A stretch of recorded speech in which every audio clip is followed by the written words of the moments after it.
You're listening to Inside of You with Michael Rosenbaum. I hope you had a wonderful week. Thanks for listening. If you're in your drive, this is a great episode.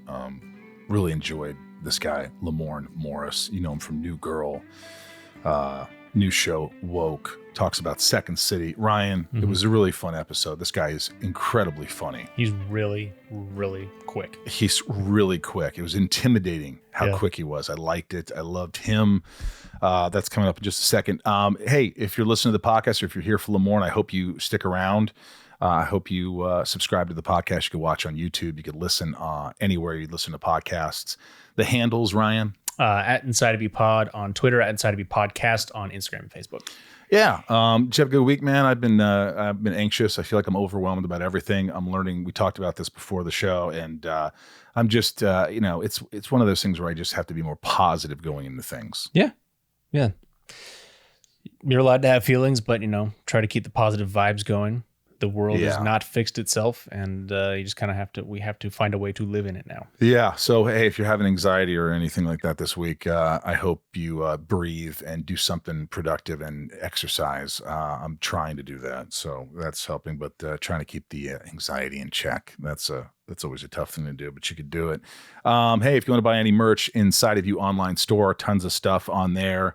Tons of Smallville stuff and Lex Luthor stuff and all that shit. Go to the Inside of You online store. If you want to buy any band stuff or Zoom with me, go to sunspin.com. Tons of merch and all that stuff. And if you want to join Patreon, the lovely patron family, go to patreon.com/inside of you. And it's to give to the podcast a little more and help us out. And I'll message you after. There's a lot of great perks and all that stuff. So I thank you all for listening to the podcast. And life's all right, man. Life's good. We're alive. We're breathing. We're fucking here. We're here, dude.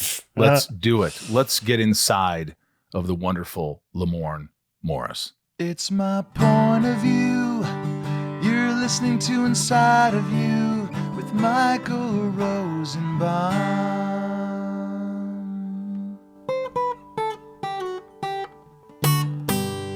Inside of You with Michael Rosenbaum was not recorded in front of a live studio audience. You come across as an educated, just like articulate guy who's got his shit together. Is that true, or is it Lamorne, or is that false? It's it's a little from column A, a little from column B. I like to play when I can, but at the same time, I think it's important to be an adult. I have a daughter now, and it's like, hey, I'm responsible. She will survive me. How do you do that though? How do you balance that, having a kid and working so much? Because you're always working, you're always doing stuff. How do you do that? Because probably the biggest fear you have is like, am I going to be a bad father? Am I not going to be around enough? Am I not going to, right? Is that a fear? It is a fear because she's 11 months old and I've been co-parenting. So the way I balance it is that baby mama does a lot of the lifting. You know what I mean? So she's with her full time, and then I see her once a month. I go there, I stay, I get a place in Austin, or she'll come here to LA. So it's a lot of traveling back and forth. Or if I'm out filming somewhere, like in Atlanta, she comes to Atlanta with me. Things like that. You get the time in when you can. So you make it work. You make it work. Does she like being on set? Does a lot of lifting. Does she like being on set? Does she like seeing daddy work? Well, because of COVID, can't be on set. You know what I mean? It's just off after work. You know what I mean? It's kind of it's been a treat with COVID on set. Well, you're one of those guys though. I gather that just has to be busy all the time. That just even during COVID, that was an excuse for me to do jack shit and no one could say anything about it. But for you ended up doing this series. Yeah. I mean, who does that? Who does a series during COVID that you create? Yeah, it's weird. It was because we had started the process before COVID. You know what I mean? We shot the pilot, and COVID didn't really start booming until we were almost done recording season 1. And so we got the green light for season 2 during the middle of all the chaos and craziness. And with all the restrictions and things on set, everybody felt like it was okay and safe to get back to work. And for the most part, it has been. We've had no crazy incidents. We've had some shutdowns, right. but it's not been, no one's died. No one's gotten really sick. It's just been, we get a case, we shut down. Someone, it doesn't matter which department they're in, you shut down for a little bit until you contact trace and do all that stuff. So it's not been bad. It's not been hard to do. Right. But for me, I've always just wanted to remain active, you know what I mean? And I've gotten lucky. I've gotten very, very lucky to get some stuff greenlit. Do you like being in charge? Do you like having projects that are your projects that you have a say, that you're a producer on? Is that what the direction you'd rather go than being, I hate to say a puppet, but like coming on set and like, what do you prefer? Oh, absolutely. Absolutely. I would love, like, being in charge is great. You know what I mean? Especially if you think you have better ideas, but no, especially with this show, I'm a producer on the show, but I didn't create the show though. I didn't create the show. I'm a producer on the show, but I do have some say, and the rest of the producers and the creators are very collaborative. They're not like, this is our way or the highway. I get the scripts, we take notes, we make changes. I think that's important, especially being a producer, is to be able to collab with the people who are smarter than you in those areas. Always, yes. And ultimately, I want to be Adam Sandler, man. Like I want. Can I be your David Spade? Can I be your Nick Swartzen? Can I just be like, please, just have me come aboard somehow? Please do, man. Like I told you before, man, I'm a huge fan of yours. I'm a fan of yours, man. Hey, let them work with your friends. Work with people you like. Exactly. It feels like less stress that way. You know what I mean? That makes me happy. Everything's moving, and I got to do a movie with Adam Sandler once, and it was called Sandy Wexler. Sandy Wexler, yes. And I was just watching how, like, there'd be times where Kevin James is on set and he's not even filming. Like, he's just there in Video Village tossing out jokes. Like, they just kick it and they hang out and they have fun and his family's there.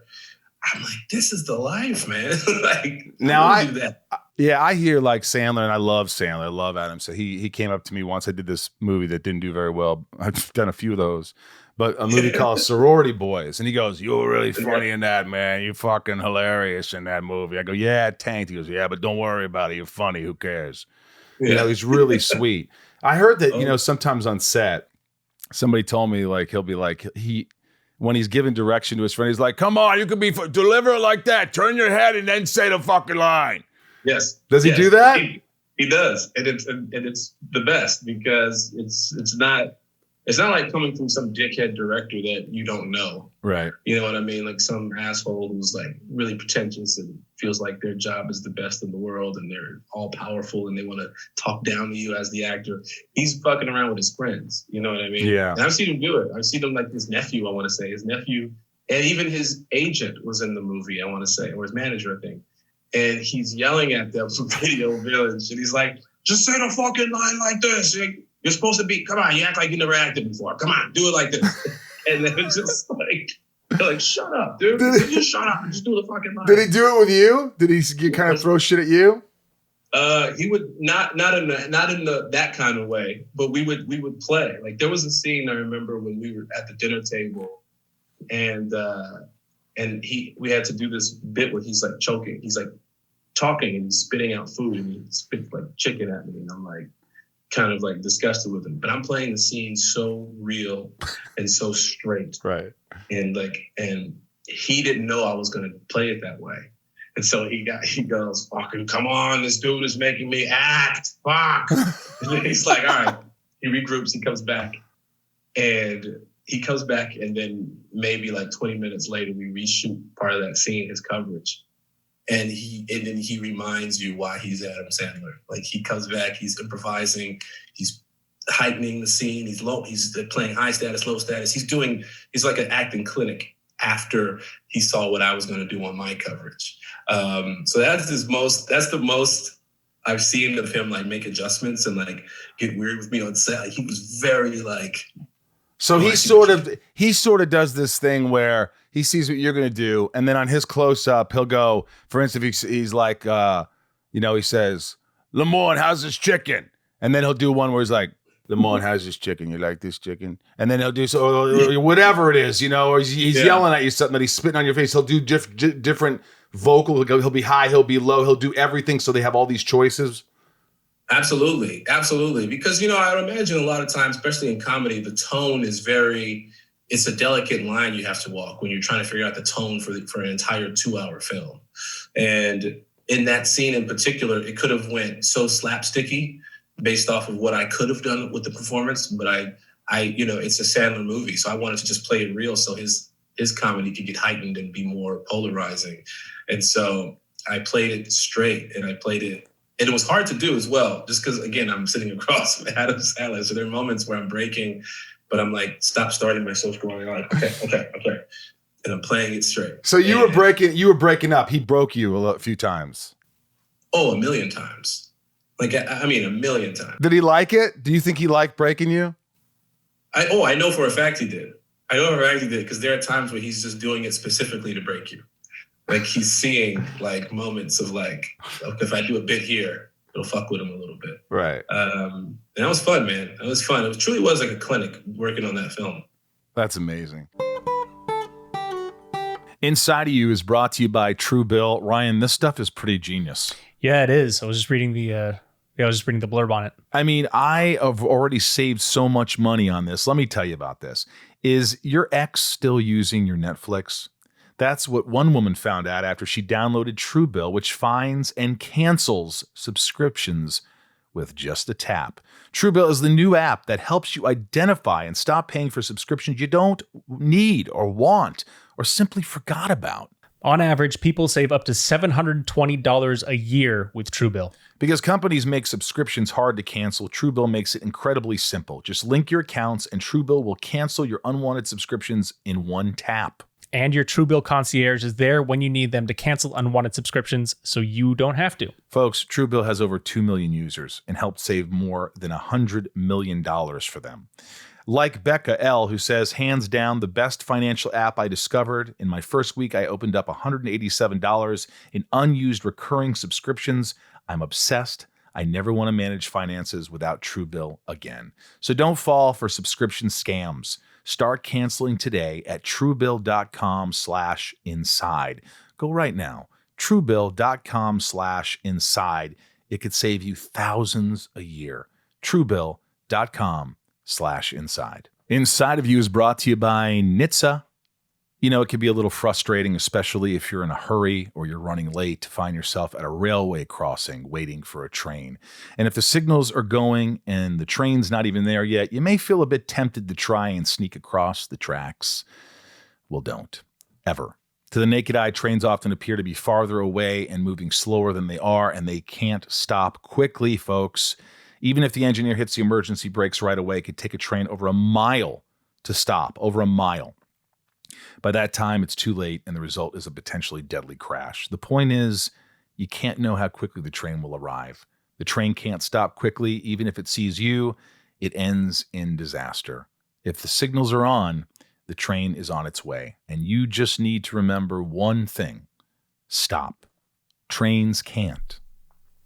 Brought to you by NHTSA. Inside of You is brought to you by MeUndies. Guys, the most comfortable underwear I've ever had. I want to take my pants off right now. Don't? Thanks. Okay. Well, I'm wearing them now. I swear on my life I'm wearing MeUndies because they're the most comfortable underwear I have ever worn. Hands down. I was thinking about it. I was like, should I take my pants off and just have my underwear on for a wide shot? But, maybe I don't need to do that, but you just have to take my word for it. They're extremely comfortable, Ryan. I know you don't want to see that. I trust you. MeUndies believes that comfort is about more than what's touching your skin. It's about feeling comfortable in your skin. And that's why MeUndies not only use a sustainable, breathable, soft as heck fabric, but they also give you endless styles to choose from. It's total comfort inside and out. Like I said, these things, they gave me a free pair. I've purchased 6 more pairs with no discount.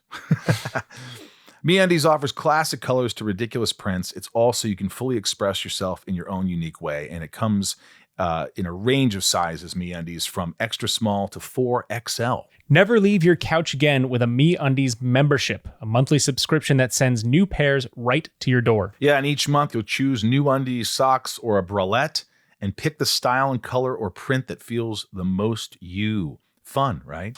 Plus, enjoy discounted prices, free shipping, and exclusive early access to new launches.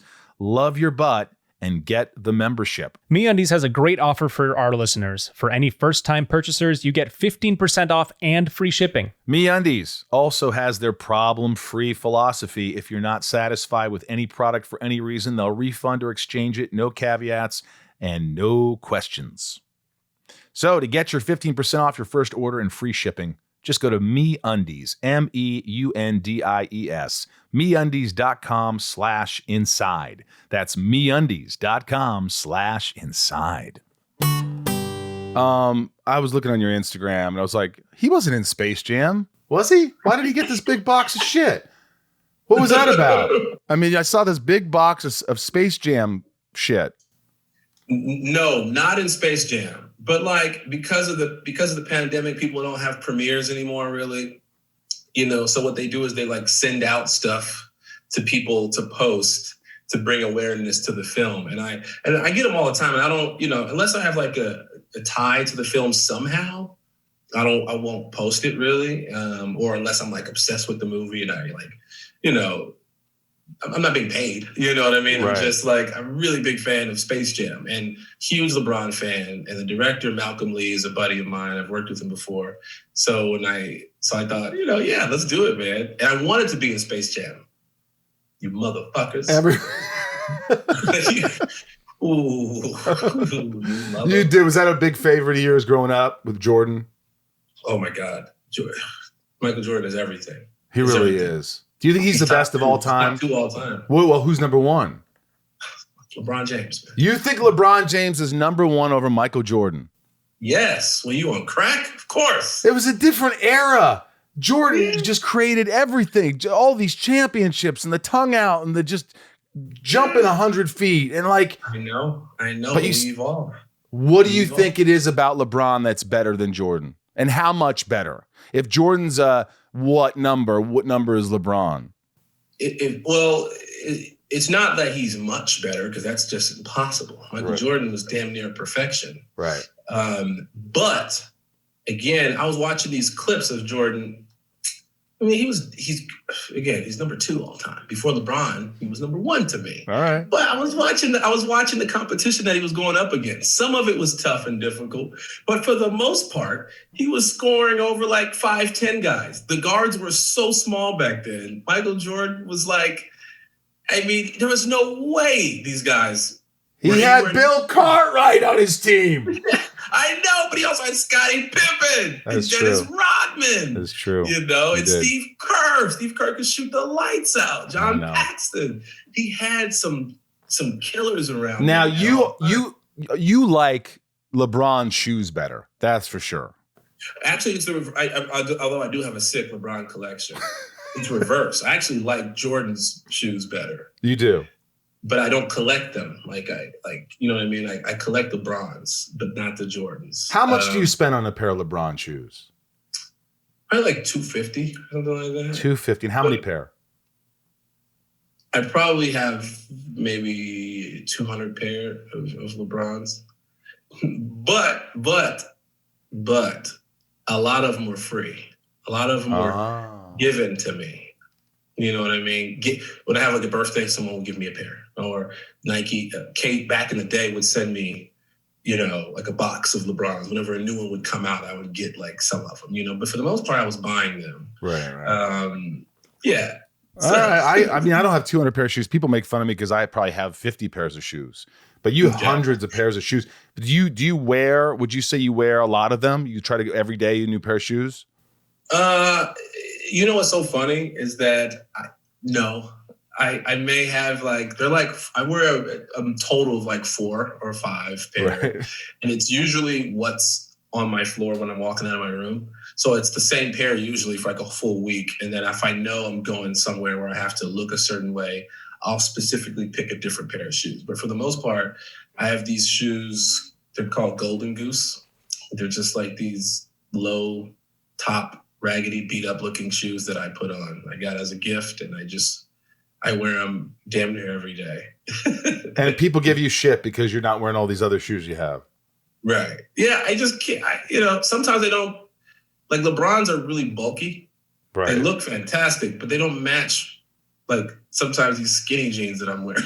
You're very color coordinated too, aren't you? Like you like to look sharp. Yes and no. Yes and no. I mean, look, I'm wearing a red blood sport shirt with a yellow hat. I don't know if that is coordinated. It looks good to me. It looks better to me. I'm in a pair of sweats and a freaking Missile Command shirt. So but you look good, man. You know. Look at you with your hairline all crisp and intact. Is it crisp? Is it intact? It's crisp and intact. That's why I'm wearing a hat, man. My hairline looks like, what the fuck? So, yeah. Well, look, you have obviously a ton of success and you've done so many things. And I always like to go back. I mean, you're from the Southside of Chicago. Yeah. My engineer, Ryan, over here was like, well, that's the tough part of Chicago. And I'm like, is it? Was it? It's not the North. It's the South. It's always the South. No, but the Southside of Chicago, was it a tough childhood? Yeah, it was, man. But when you're in it as a kid, you don't look at it as tough because that's just what you're used to. You know what I mean? When I was a kid, I mean, there was a lot of gang violence, a lot of fights, a lot of gunshots, being shot at sometimes, stuff like that. But you just looked at it like I remember a time being at the park, we played basketball at the park and people started shooting.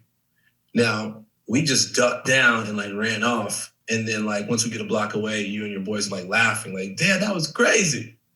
As opposed to going, we almost lost our lives. Like, it's just, it toughens you up to the point where not a lot of things get to you.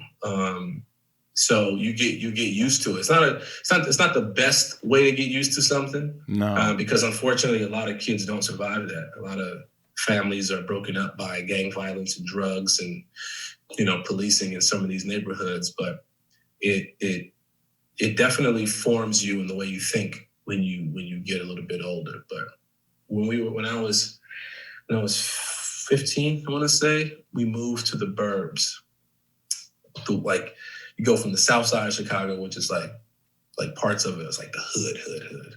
Right. And you move to like the western burbs where it is like suburbia, damn near. You know what I mean? It's like people leave their doors unlocked and shit like that. You're like, man, this is crazy. Wow.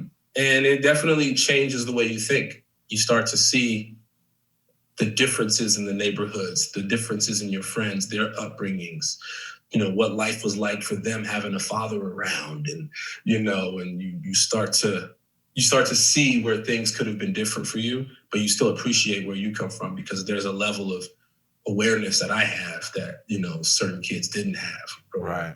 Was your father around? No. So my father was actually deported back in the day, back to Belize. Because my family's from Belize, so he got deported back because of drugs, so he was selling a lot of drugs. This man was selling a lot of drugs. Were you around that? Were you aware of that at a young age? You knew what was going on? Oh, yeah. But again, it was normal because everybody's daddies did it. You know what I'm saying? Wow. Like you grew up. And they did it in front of their children. Yeah. You grew up, I mean, there were crackheads walking around. Sometimes, we'd come home sometimes, like, shit would be missing from the house. Like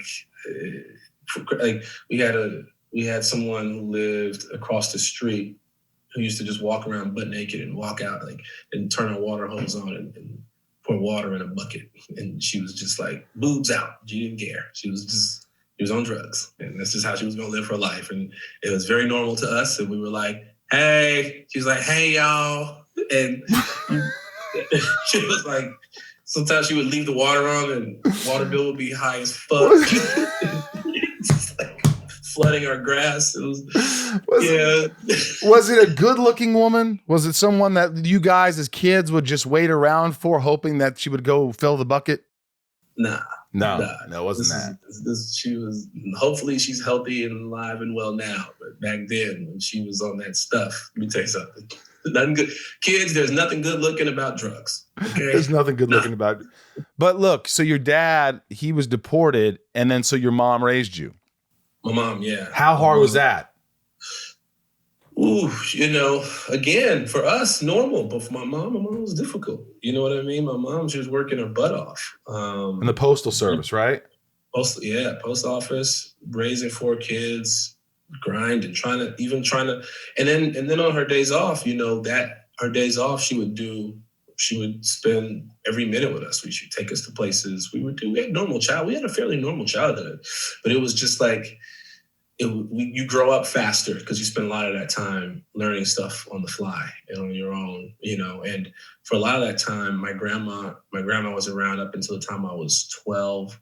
She passed away. So my grandmother also helped raise us. Aunts, uncles, people. It was all hands on deck. They contributed. People contributed in the raising of you guys. Southside, man. We used to spend a lot of time at our aunt's house. I had an aunt taught me how to cook a little bit. So it was a very communal type upbringing. Was she strict? Was mom strict? Did she have to be? I guess she tried to be. But she realized how silly her kids were, and like she couldn't do anything about it.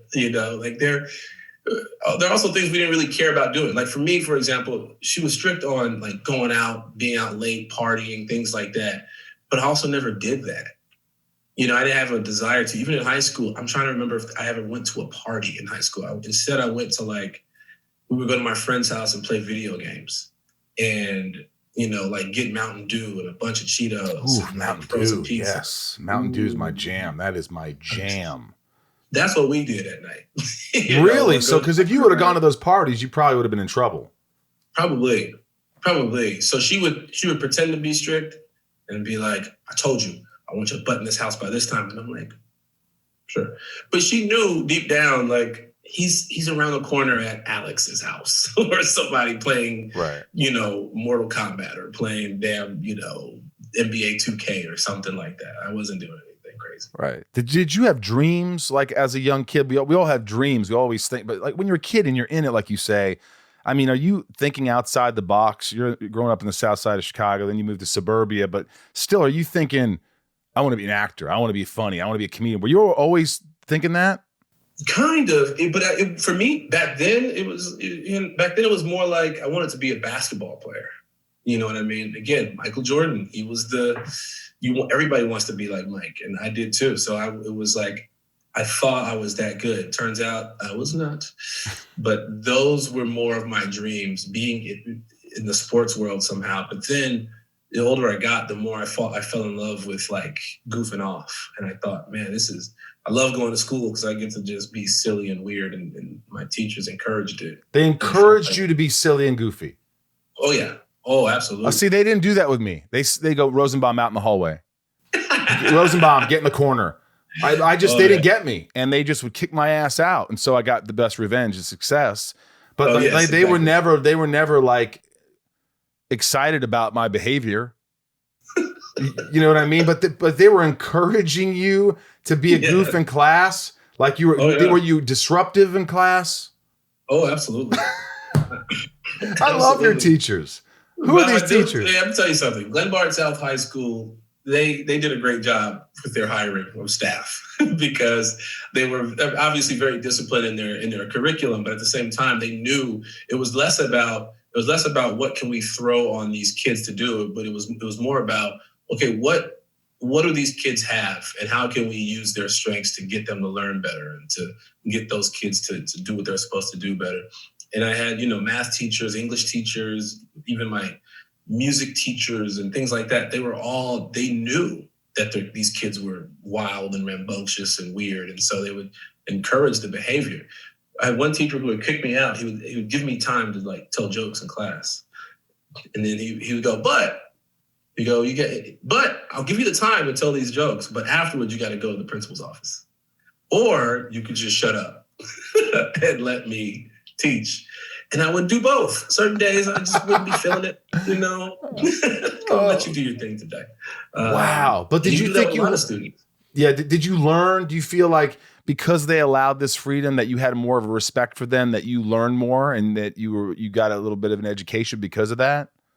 Yeah, because you felt, for me, a lot of times if I didn't understand something, I would be too shy in front of everybody to be like, I don't get it. I didn't want to be the dumb one. That was me. Like, yep. Yeah. I would just pretend like I knew what they were talking about and then fail the test. And I'd be like, shit. So when you get that when you develop that shorthand with teachers, it's okay to be like, and you develop that cynical attitude. You can just flat out say, look, I don't understand what you're talking about. And then other kids will go, yeah, me either, actually. And then it was a very encouraging space to be like, okay, you don't have to be a rocket science. It's just algebra. Like, let's figure it out, Wow. I tried to, I was advanced in certain subjects, and then they put me in physics, AP physics. And I remember day one in AP physics, I sat down and I was sitting in this like lab. Everyone's talking, the teacher's talking, they're discussing something. And I stopped and I went, time out. I don't think I'm supposed to be in here. They were like, what do you mean? They go, this is the class you signed up for. I go, yeah, well, they recommended it. They're like, I said, I haven't taken physics, the basic version. This is AP physics. What the fuck is going on? They're like, oh, okay, maybe we should demote you a little bit. And I was okay with that. I was like, I don't need to be here. I don't need to stress myself out here. Yeah. I'm gonna be a clown when I grow up anyway. So Inside of You is brought to you by Geico. Guys, I don't know about you, but I like easy stuff. I like to not go to the grocery store. I like things delivered to me. Boy, Geico makes it easy to pay your homeowner's renter's insurance or your auto policy. You just do it in one fell swoop and it's done. It's Geico easy. You got to try this. They're bundling policies. I pay a mortgage, you rent. We've talked about that. And we just got so much going on in our lives. And Geico is here to make life a little easier. So why don't you use Geico? It's simple. You don't have to pay 3 different people. You just pay Geico with their bundling policy. We have so much to do around the house and in life in general. Just go to geico.com. It's that easy. You get a quote. See how much you could save. It's Geico easy. Visit geico.com today. That's geico.com. Inside of You is brought to you by my good friends at BetterHelp. BetterHelp Online Therapy. I don't know how much to tell you. Every guest, it seems like, that is on the podcast, they're talking about therapy. They're talking about how it works for them. So I urge you to use BetterHelp Online Therapy. Ryan does BetterHelp, and it's been helping him substantially. I've noticed a big difference in your disposition. And, I appreciate you being so forthcoming and like talking about like how it helps you. Yeah, it's just been sort of here on the podcast. We've been talking about it week after week, and this has been a very stressful year for a lot of different reasons, and I think it helps. Yeah, and if you listen to the podcast, you're realizing that not just, regular folks get anxiety and depression and deal with a lot of stuff, but big celebrities and, we're all human. We all come from the same place and we're all going to the same place. So we all deal with our shit. This is true. Like if you're feeling depressed or struggling with uncertainty or having difficulty sleeping, BetterHelp offers experienced therapists who can listen and help. BetterHelp will assess your needs and match you with your own licensed professional. You can start communicating in under 48 hours. You can log into your account anytime and send a message to your counselor. You'll get timely and thoughtful responses that you can schedule weekly video or phone sessions, so you won't ever have to sit in an uncomfortable waiting room as with traditional therapy. We all know how that can be. BetterHelp is committed to facilitating great therapeutic matches, so they make it easy and free to change counselors if you need. And I've been through many counselors, and you just got to find the one that's right for you, and BetterHelp will certainly help you with that. It's more affordable by a long shot, if you ask me, than traditional offline counseling, and financial aid is available. So many people have been using BetterHelp that they're recruiting additional counselors in all 50 states. It's a no-brainer, guys. If things are bottling up and you have any anger issues or whatever, just see a therapist. Talk to BetterHelp Online Counseling. This podcast, Inside of You, is sponsored by BetterHelp Online Therapy. Our listeners get 10% off their first month of online therapy at betterhelp.com. That's betterhelp.com/inside. Get matched with a BetterHelp therapist and get started. I mean, so when it was that you decided, did you get involved in high school theater? Did they have theater? And is that what happened? You got involved in that? I did. I was used to my time being spent playing basketball after school and things like that, and summer league and all that stuff like that. But then after I realized how I was not that good, and I got cut. And I was like, I need to figure out how else am I going to spend my time. And I took a radio and TV class, which is like how to be a radio host, how to work the soundboards, how to, do this, all the technical stuff. I took a class doing that in high school, and I realized I liked the speaking part better. And then I started looking through the curriculum that the school offered, and another one was theater. I was like, oh, I did a church play once. I wonder how this will pan out for me. And then I never stopped doing it. Do you remember the first play you did and the reaction you got, the response? Well, I could tell you the first big play. I did one play where I played I had like one or two lines. I forget what it was called, but it was dog shit. But then the second play I did was called Godspell. Ah, yeah. And Godspell is amazing musical, and I got to play in that. And the reaction I got was amazing. I'm talking, we had a pretty dope theater in high school. It's like a big, big theater.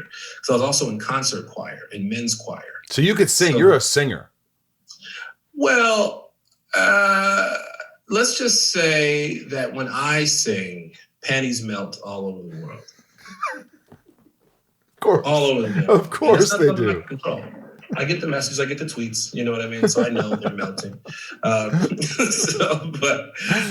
a goofy singer. I can carry a tune, right? But I'm not putting out a singing album, a rap album, yeah, but not a singing. You like to play. You want to have you have an element of play in everything you do. Yes. And so you sang in Godspell. I sang in Godspell. I want to say in high school I played a character named Herb. He was this really silly, goofy, weird guy, would pop up in and out. And in Godspell, everyone's on stage at the same time for the most part, throughout the whole thing. And it takes place in like a park or in a city. And so it's like all these moving parts and moving pieces. And my character was really funny in it, and the crowd loved it. And funny thing is that in college, I got to play in Godspell again, the musical. And then I played a different character. I played John the Baptist, who had to do more solo singing, which was a little scary, but I did it. You did it. You did it. I survived. Wow. Yeah. Was your mom really proud of you? Do you remember when you did the Godspell in high school that you remember her saying, "You got something there, kid. You got something"? Oh yeah, she's been doing that since I was a lot younger. Actually, my mom wanted to be an actor back in the day, but obviously having kids and things like that kind of slows that down. She writes poems, and she's a very artsy and creative person. And especially being in the church, she was very proud that I was in Godspell. You know what I mean? It's about Jesus, and that was something that was really cool for her to see. And and she still is. My mom used to take me to all my auditions. Wow. Sometimes she would take time off work. She would call in late for work because, she had to drive me to the audition or take me to these castings and do all this. She was a hands-on mom with my career. And you think she's a very, I saw some interview where you go, my mom is one of the funniest people I know. Oh yeah, she's hilarious. You really think your mom is? Because I don't think my mom is one of the funniest people I know. I don't. That's so far fetched that I like. She's out there, but you genuinely get a kick out of your mother. That's a rarity. Yes, my mom called me just now, but maybe 10 minutes before I got on with you. My mom called me just to shoot the shit, but she goes, the first thing that she started doing was, "Hello, son, how are you?" And I was like, "I'm fine, Mom." And she goes, "Your day going well so far?" And I go, "Yes." And she goes, "So did I get the part?" And I said, "No, you did not." No, I knew it was you. I knew it was you. You did not get the part. She does that. She'll prank call me sometimes, and that's her favorite voice to do. For years, she's been doing that voice when she calls. She's not giving up on that voice. That's her go-to. Yeah. That's her go-to. So if anyone ever needs Skeletor, the cartoon, any raspy kind of cigarette smoking voice, my mom can do it. She doesn't smoke cigarettes, but she sounds like she sounds like she does. So you started doing a lot. I noticed how many commercials, and I told Ryan here, I said, "Ryan, look how many commercials this guy's done."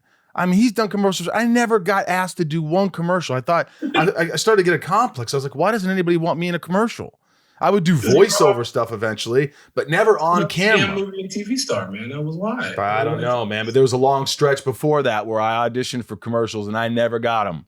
I think it's because I had these fangs that they fixed eventually. I had these big Dracula fangs, and no one wanted to see that shit on TV. Oh man, well, maybe not Colgate, but everything else, I'm sure would be perfectly fine. Not Colgate. Yeah, no, dude, I started doing so many commercials at one point. I didn't realize I was doing that many. I was broke. I was living in my car at one point. Like I was, borrowing money, to pay rent, to pay bills, and literally borrowing food from friends. Like, hey, can I borrow the chicken breast? And, I was doing stuff like that just to make it in LA. And then one day my car got repoed. Didn't have means to getting back and forth to these auditions, and I lived in North Hollywood. And I live right off Lancashire in North Hollywood. What year was this?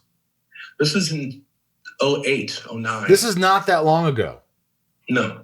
Not that long ago, you were living in a car. Yes. Yeah. Wow. 08, 09, around that time. And then I remember a buddy of mine moving to LA. We got an apartment together. And the car got repoed because we both weren't doing very well, but combining our resources together, we could afford this apartment. And we got in, but we were also struggling to pay bills, and the car got repoed. And I remember having to borrow either my neighbor's car to go to auditions or take the bus. So I took the bus. In LA, it's not the easiest. You're going from North Hollywood to Santa Monica. It would take this 3-hour trip just to get in there and go, these Oreos taste great. And then we go, thanks, Lamorne. And you go, all right, back on this goddamn bus. 3 hours to say that. Man. And then one day I was late. For an audition for Miller Lite. And I get there and they're like, did you read the sides? I said, yeah, sure. I'm sweating. And I know they had the big board with the commercial written out right behind the camera. So I was like, I guess I'll just fucking wing it. And I go in there, and that's what I did. I was winging it and improvising. And that's when I realized like that might be my strength because I booked it right on the spot. And there were other people waiting. They had sent some of the other guys home. And then they had me stay and read with the other girls that were there. In the casting.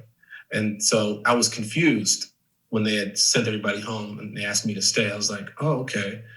I said, well, that's never happened before. And they were like, can you read with this person and that person? I was like, yeah, absolutely.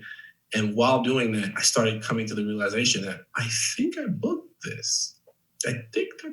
And that commercial was kind of what set the tone for the rest of them, because I started getting offers for commercials and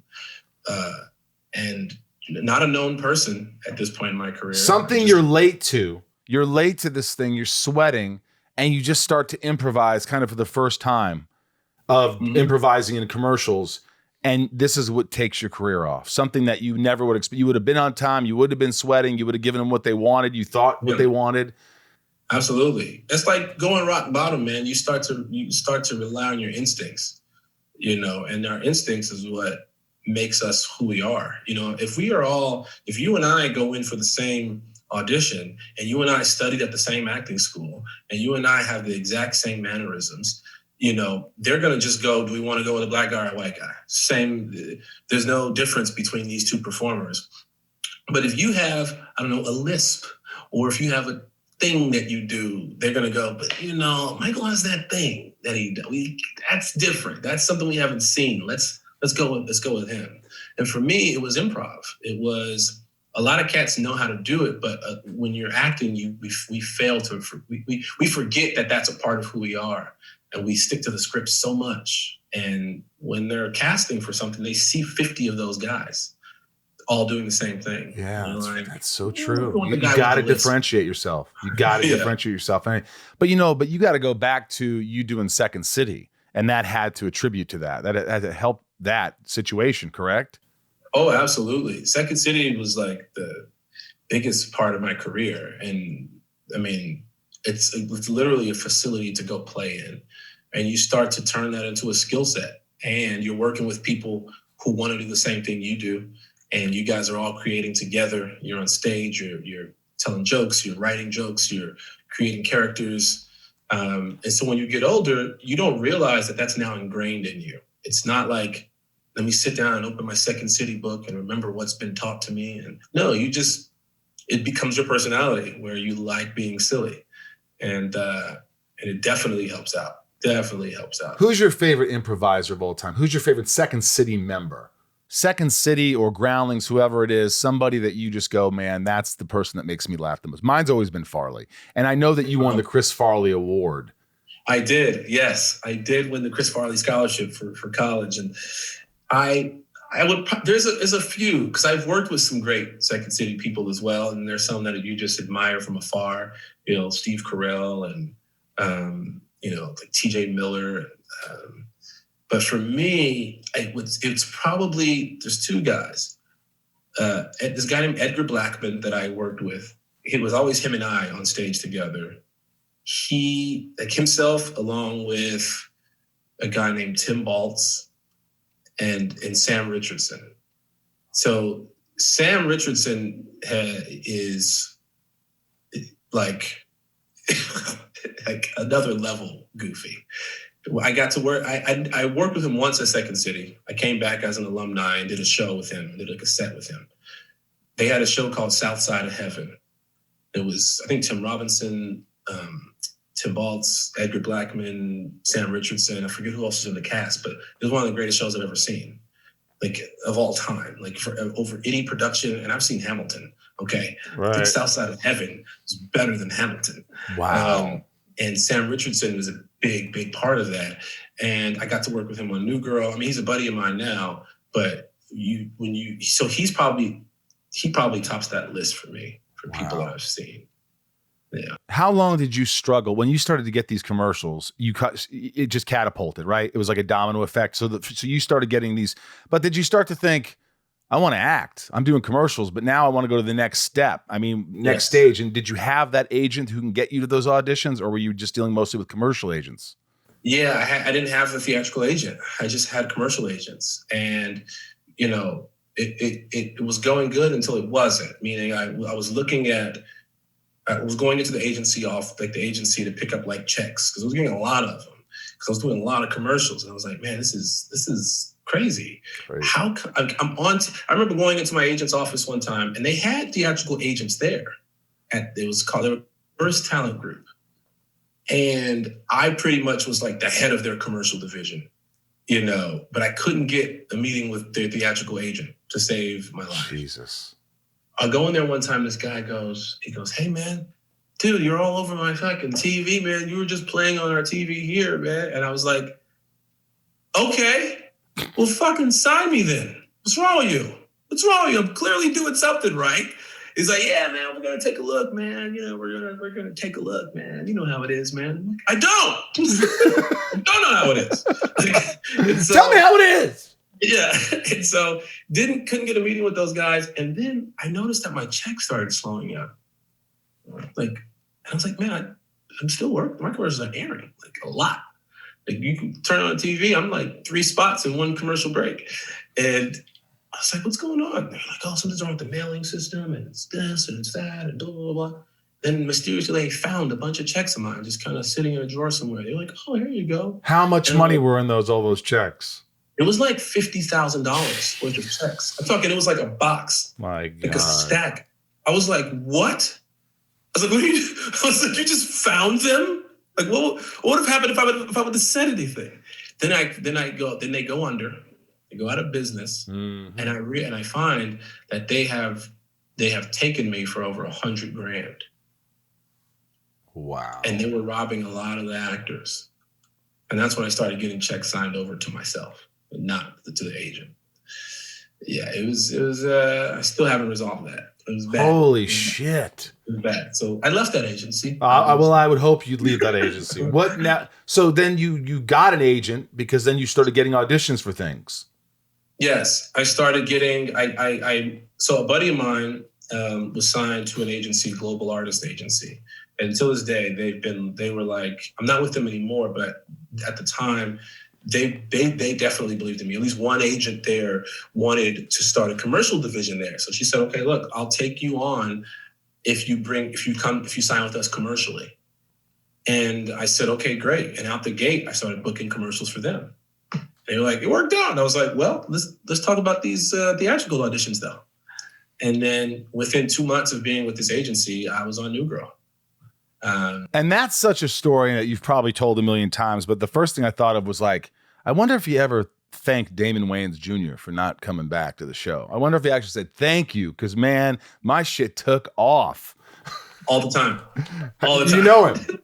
Yeah, Damon's the homie. Like we always trying to develop together, and he's the best. Like he's such a cool dude. And he was on the show. He was the pilot, but he had a conflict with another show that he was doing called Happy Endings, and so he couldn't do it. So instead of writing the character off, or instead of like replacing the character, they just wrote him off and then just hired you for the second episode. Right. And in a nutshell, that's what happened. It's a lot longer than that, but pretty much that's how it went down. Prior to it, I want to say, I don't know if he auditioned or didn't, but prior to it, I got an offer to play that role of Coach. But I had a prior obligation to CBS. And I'm talking within hours. We were trying to get them to make an offer for me for New Girl after I had auditioned a couple times. And it was like, why don't we make him an offer? He's got to test like everybody else. And my agents were saying, well, because CBS is making him an offer for another show. And they were like, impossible. Like nobody, again, he's done a few commercials, but like, you know. And so CBS I was literally at the test for New Girl. And before you sign that contract, I got a call from my agent saying, don't sign the contract. We got an offer, CBS. And I was like, oh. And it was this pilot called The Assistants. It was with TJ Miller and Heather Locklear, David Henry, Sarah Wright, Jason Jones. It was a great, great show. The pilot was really funny. The cast was amazing. It just didn't go. And in that time, Damon had signed up to do New Girl, not knowing if he could actually officially do it because, again, like you said, he had happy endings. Right. So everything just started working out. Him leaving, me coming back in for a new character that I auditioned 15 times for. You auditioned 15 times for your character. Yes. Well, 11 for my character. 11 for my character, I want to say, and then the other times for Coach. 11 times? What do they need to see that they won't see if they rewound the tape on the first one? I don't know. Were you doing anything different? Were you doing anything different? They would change the material up a little bit here and there, but I was like, just imagine that I said it like how I said the other joke. So like, what are we doing? But at one point I started losing hope. I was like, I don't think I want to. I remember the last leg of this audition. I tested maybe 3 or 4 times, I want to say.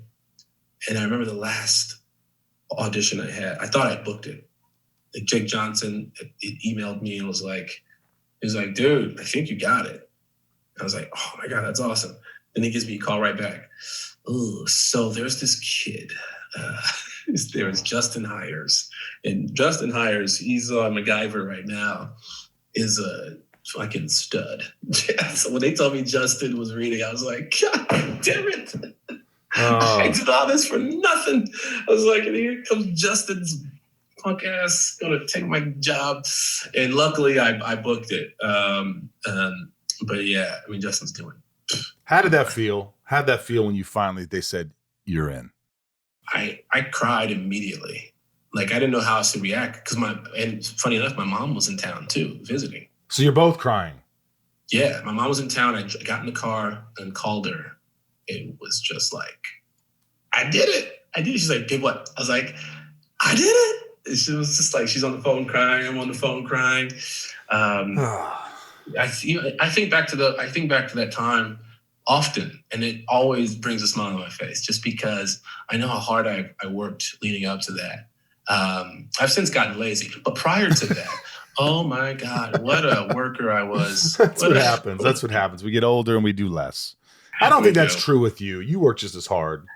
I do, but I'm trying to funnel my energy into other aspects of entertainment. You know what I mean? To things that I have more of my control over and that are more fun for me. Like I'm going to get into the podcast space. I've already taken a dive into it a little bit and producing and writing more. And I I want to do what you do, man. What do I do?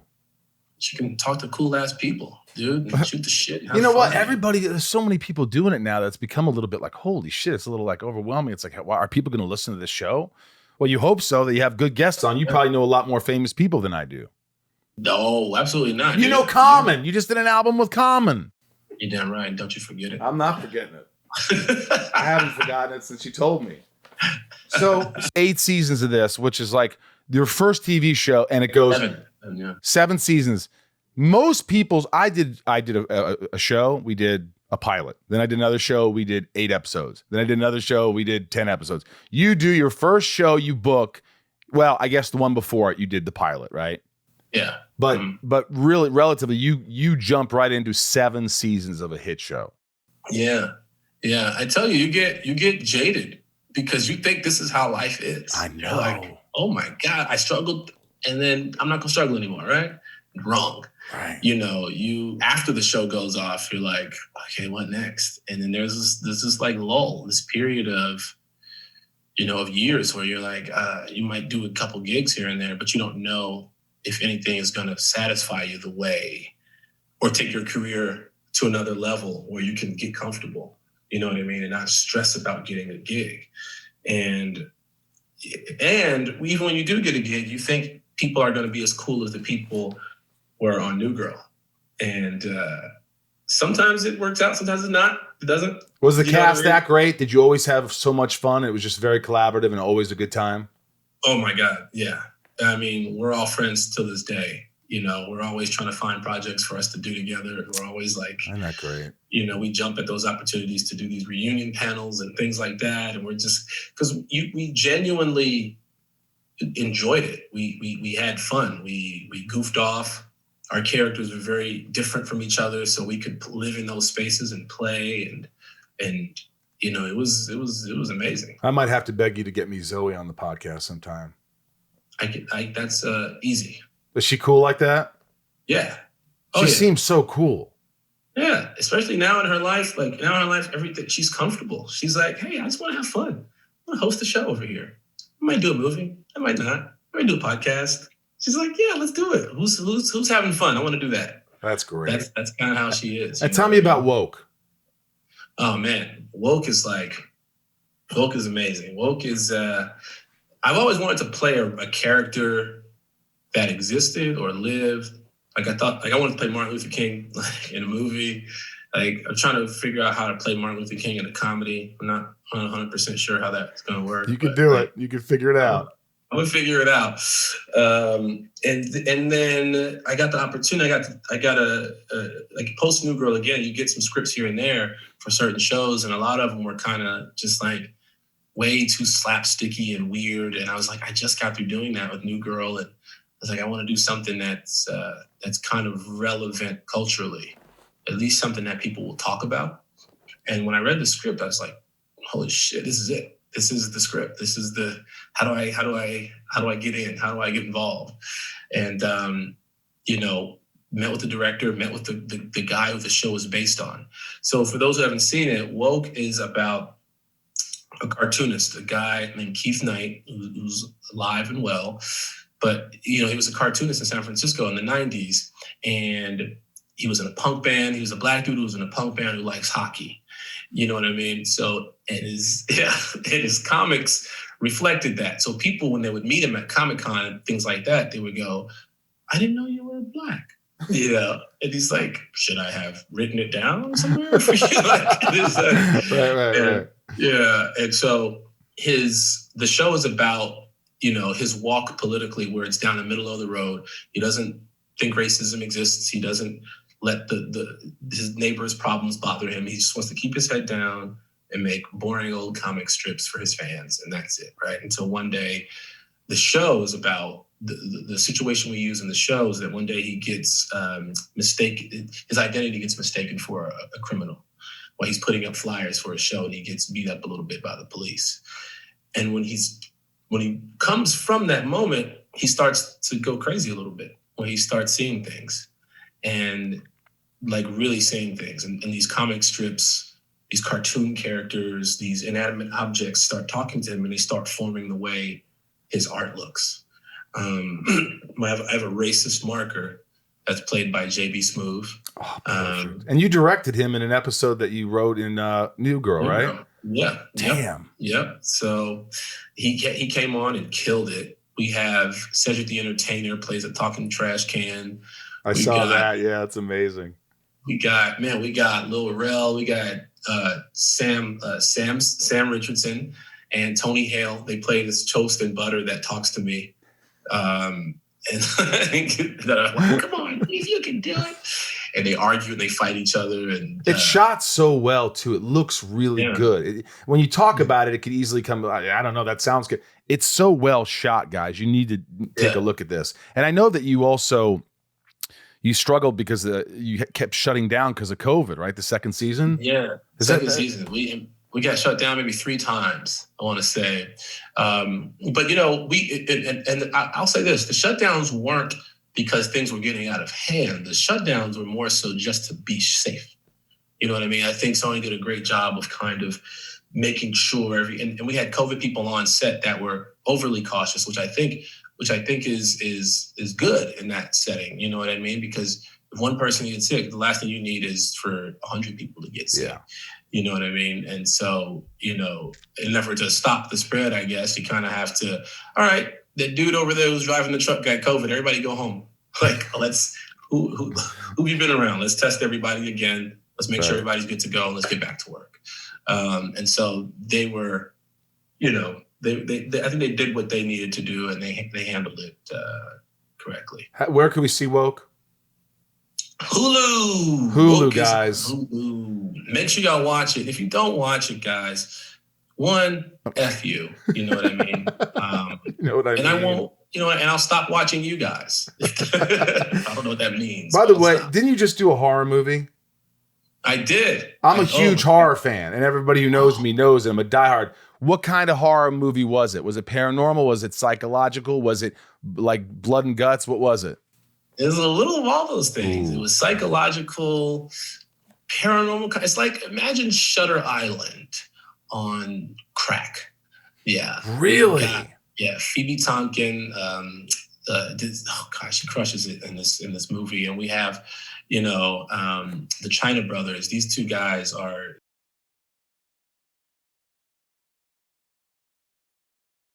Night Shift. Yep. Night Shift. Wait, is this out? No, not yet.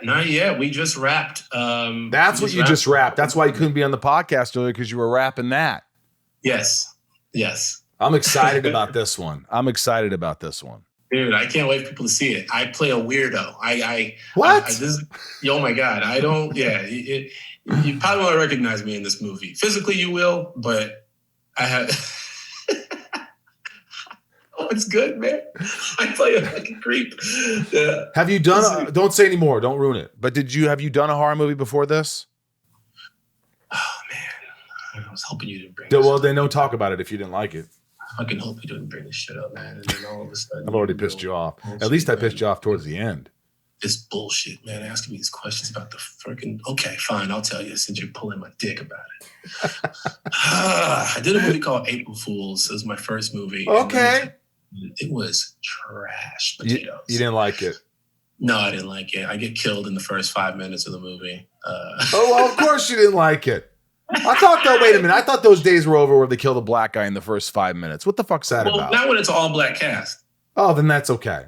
Yeah, somebody got it. No, they should have killed the white guy in the first 5 minutes. Yeah, they should have. That's what they should have done. We had a Dominican. We had a Dominican guy named Ramses Jimenez who looks white sometimes, but he's Dominican as hell, man. And so they were like, nah, I can't kill him. So they killed me. Man. He's a better actor, too. So they were just getting rid of the terrible actor first, I guess. Hey, Lamorne, this is called Shit Talking with Lamorne Morris. This is rapid fire, or you could answer however you want. These are my patrons. They're the patrons. They subscribe to the podcast. They do extra for the podcast. Here we go. Little Lisa, what's your biggest fear? Dying in a plane crash. Damn, you went dark. I'm so scared of flying, man. So scared of flying. Like, if there's a bump, I freak out and I look around like, y'all feel that shit too? Why don't we have parachutes on planes? That's the commercial. Like, if I'm sitting first class, God damn it, I should have a parachute. Again, your meals are shitty. Give me a parachute. What's the worst thing though? Surviving a plane crash or dying in a plane crash? Do you really want to survive? I do. I would love to survive. I would love to survive because, I'm going to sue for $1 billion. All right. That makes sense. You went there. Yeah. That makes more sense. Dave P., are you a cat person as much as Winston was? Absolutely not. Hell no. You don't own an animal? I do not own an animal. Not at all. But, my house has turned into a bit of a dog park because all my friends bring their damn dogs to my house. I got doggy bowls everywhere, dog beds. Well, you allow it. I allow it. Dogs are cool. They shit everywhere. And sometimes, like Jen, you and your damn dog, Danielle, I'm just naming my friends, Morgan, y'all dog, Mickey, y'all dogs be shitting. And like, y'all got to clean it up sometimes. I'm not doing it. I know the answer to this question, by the way. Dana S., what role have you played that you wish you hadn't? April Fools! April Fools! Okay? I'm telling you. What is Leanne P., what is something people would be surprised to learn about you besides all your shoe collection of LeBron James and Jordans? Surprised to learn about me. Ooh, I don't know. I'm very out there with things that actually a lot of people don't know I have a daughter. People don't know that about me. Really? Yeah, because I posted once about her, I took it down. I'm not one of those like, I don't know. It's something about posting my kid that I'm like, it feels weird to me. Like I want to do it. I want to brag about her. She's amazing. But now, I'm like, it's just, you just feel uncomfortable posting about her and you're like, want to keep that private sort of. Yeah. Now you say baby mama. You have a baby mama. Do you get along with the child's mother? See, for a white guy, I can't say baby mama. For some reason, it just doesn't come out naturally. It'll sound right, huh? I'm like, so the baby mama of it just doesn't sound right. So the child's mother. So you guys get along? Are you, is it difficult? Yeah, we get along. I mean, you have your ups and downs, but it's normal stuff. Like we get along. Yeah. It's not, we're just not in a relationship. It's hard to travel back and forth and, do the scheduling and all that stuff like that. I get it. It might be a little, but we get along. Yeah. I like it. Ann H., what's your favorite hobby that you do when you get stressed out or sick? I do adult coloring books, says Ann. I do other adult things. I'm kidding. Am I though? No. I play basketball. I have a basketball hoop in my backyard. And if I get like super stressed out, I just go shoot around for a little bit. I'll play with you sometime. You sure? You any good? I'm not good, but like I pick stuff up. I play a lot of sports. So if you just showed me some fundamentals, I grew up in Indiana. I watched a lot of basketball. I never played because I was always short as a child. But if you showed me a few things, it'd be fun. We'd have a good time. Here's what we're going to do. All right. I want everybody out there to go and look up Lethal Shooter on Instagram. Lethal Shooter. This guy doesn't miss. He's a shooting coach. He's come to my house before. It'd be great to get you and Lethal Shooter together. It would be an amazing episode of your podcast. You guys can talk while he teaches you how to shoot. And this guy is, I'm telling you, when I say he creates all these weird inventions, like hoops with spikes, and he shows you how he can just get the ball right in there without the ball exploding. Or he'll be on one boat and have another boat with a hoop going by, and he won't miss. And he's that good. He coaches NBA players, everybody, like celebrities. So we get a free coaching lesson. He'll show me how to shoot a basketball. That's all I need is somebody to really show me how to shoot a basketball. Yes, Lethal Shooter. Lethal Shooter. Michelle K., last question. What do you want your legacy to be? Lamorne, your legacy. The ultimate teammate. And that's just in life, but that's also in my career. Man, I just love collabing with people. And again, that's why I love Adam Sandler so much, is because it's family and his friends. And if I can help somebody achieve their goals and their dreams, I would love to. You know what I mean? Use the one thing I know how to do, which is perform, and use that to help everybody else achieve their things. You know what I mean? So you really want to lift everybody else up too. You're a team player. Oh my God, if we're all winning, if everyone's winning and, and if everyone's helping people and, being philanthropic and, just trying to, people on planet Earth, man, we just want to enjoy life. I think everybody, but some people are struggling, if we can help people, let's do it, man. Let's do it. And I think, especially with me being an actor, a lot of my friends are actors. And, if I ever have opportunity to help friends out in that space, I do it. And I, and I work my butt off to get to a place where I have the ultimate say to hire people that are friends and family or control the power to do that. If you have the ability, the power to do that.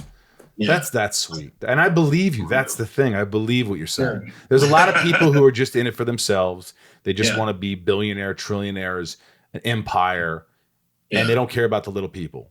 But you want to kind of bring your friends along for the ride. Oh, absolutely. Absolutely. I get more satisfaction out of like going to my friends' premieres than my own. You know what I mean? Yeah, I'll leave you with this. My friend Dax, I did a movie and he texted me during the movie of my premiere and said, "This movie's so bad, I can't believe I'm not in it." And I thought because it was a bad movie, and I laughed my dick off. And another funny story is I did this movie. It was just funny. He was kidding around because we love Jamie Kennedy, but Jamie Kennedy, we did this movie, and I was kidding. I go, "I'm never doing another Jamie Kennedy movie." Just joking around. And Miguel Nunez, who's hilarious, goes, "Motherfucker," he's like, "Jamie Kennedy never doing another Jamie Kennedy movie." So, dude, before we go, can I ask pool hall junkies? Oh, you saw that? Did I see it? I had the poster in my room. Wow. I had the poster in my room. Me and my friends, we started going to pool. That's why I started playing pool, was because I love that movie so much. Like even fucking Christopher Walken. I was like, great, what the fuck? That monologue he gives, you guys were clicking on all cylinders, man. That was funny because that movie, I got the call the night before and the director said, "Hey, can you get on a plane in the morning and you're going to play my brother?" And I just got on a plane and I learned my lines in the plane and I did it. And I was like every day on set when Paul Monteri's working or Rod Steiger or Christopher Walken, I would just watch Walken to see that inflection he has. Yeah. You said it, Joe. Bet it all. He would do that thing. And I would talk to him and he it was just like, it was a fun, it's one of those independent movies where you're like, man, I wish this would have blown up, but people still come to me and they say, "Hey, I really enjoyed the movie." And it was good to be a part of something that was, people liked. So thank you. When I liked it, I loved it. I even remember small bits of the movie, like continuity things that were funny. Like, what was, you just said his name, the older guy. Rod Steiger.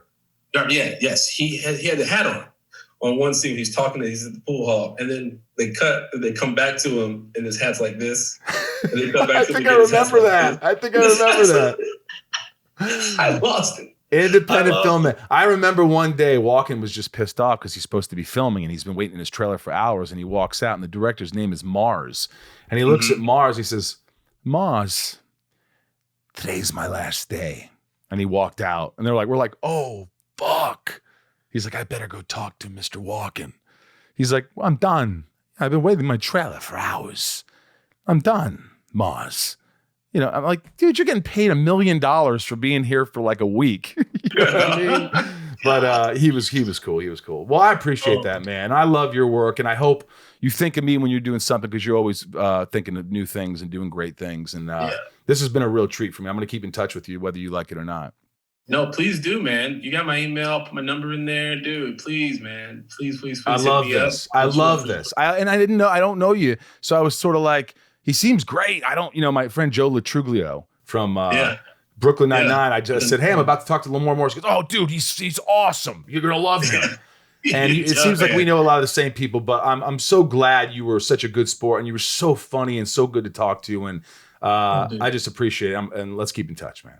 Thank you, man. Thanks for having me. I really do appreciate it. Of course. It was my pleasure, man. All my love. I'm going to email you right after this, so you better email me. All right, cool. All right. Take it easy, bro. See ya. Yeah, he just was easy to talk to. Had great stories. I love the Sandler story. I love just kind of getting in his head and how he feels about everything. And he's a go-getter. You know what I mean? He's been around, and he's just a magnetic personality. Mm-hmm. I like him. I want to hang out with this guy. Yeah, that's cool for guests that you don't know beforehand. Yes. Because you get anxious about how it's going to go, and this went very well. Yeah. I always get anxious. Yeah. I always get anxious before guests. And, my therapist is like, why don't you just enjoy it and get excited about it? And I do, but then I always think I'm going to run out of things to say. And people are like, you don't ever run out of things to say. That's not entirely true. Well, no, you really don't. Yeah. It's really fine. Well, all right. Thanks, Ryan. I need Ryan here. I need Ryan by my side. He's good. You're the goods. I'm like a fucking rainbow for You're you, a man. fucking rainbow of delight is what you are, my friend. And I love having you around. Hey, if you're still listening and you enjoy the podcast, please subscribe. You can watch the shows on YouTube. You can listen, you can listen anywhere podcasts exist. We've been getting a lot of press lately, Stephen Amell episode and lots of others. So hopefully you'll spread the word and continue it. Also, I'm on the Cameo. I have a Patreon account, patreon.com/insideofyou. That's if you want to give to the podcast a little bit more. I'll message you right after. I really appreciate it. Check out patreon.com/insideofyou. The Inside of You online store has tons of merch. The sunspin.com, you can Zoom me and get merch there for the band. A lot of great stuff. I will be in Lexington, Kentucky this weekend doing a Smallville Nights and a signing with Tom Welling, my co-star from Smallville. And then on the 24th of September, I'll be in West Virginia. So get tickets to that because that's going to be a lot of fun as well. Yeah, a lot of good stuff going on, man. I've been writing a lot and like I said, I've been exercising a little more. I think that does help me a little bit. I think so too. I think you just have to. I mean, if you're feeling something and you don't like it, go do something. Yeah. I got to learn to meditate again, man. I got to get back into it. I got to start doing things more therapy. More fucking therapy, Ryan. More therapy and exercise for everybody. Yeah. All around. You hear that? It works for some of us. And maybe a little bit of music here and there. Yeah. A little music. Music does help. I always have music playing in the house. Not now because it would interrupt. Let's get into the top tier patrons. We do it every week. Ryan has just been killing it. He just knows all the names. Do you want to skip it this week? Do whatever you want to do. All right. Nancy D, Leah S, Trisha F. These are patrons that give a little extra and they get the top tier and they get their names read off. Sarah V, Little Lisa, Yukiko, Jill. Yukiko's back. Wasn't Yukiko gone for a minute? Maybe not. Jill E, Brian H, Mama Lauren G, Nico P, Jerry W, Robert L, Jason W, Apothian, Kristen K, Amelia O, Allison L, Raj C, Joshua D, Emily S, CJ P. See the random Ryan here. Random Ryan. Samantha M, Jennifer N, Stacy L, Jen S, Jamal F, Janelle B, Kimberly. E. Correct. Mike E, Eldon Supremo, 99 more, Amira, Santiago M, Sarah F, Chad W, Leon P, Janine R, Ray A. Gosh, you're good. Maya P, Maddie S, Shannon D, Matt W, Belinda N, Kevin V, James R, Chris H, Dave H, Spider-Man, Chase, Sheila G, Brad D, wow, Ray H, Tabitha T, Tom N, Liliana A, Michelle K, Michael S, Talia M, Betsy D, Claire M, Laura L, Chad L, Rochelle, Nathan E, Marion, Meg C, K, damn, Janelle P, Trav L, Dan N, Jetta, Lorraine G, Carrie H, Veronica K, Big Stevie W, Kendall T, Carol D, Angel M, Rhiannon C, yes, Corey L, K, close, Another let her K. off.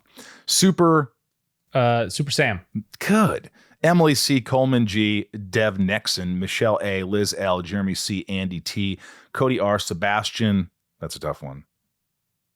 I was going to say K again. Yes. It is? Holy shit. Gavinator, Ann H, David C, Elliot M, John B, Brandy D, Yavor, Camille S, Jovi.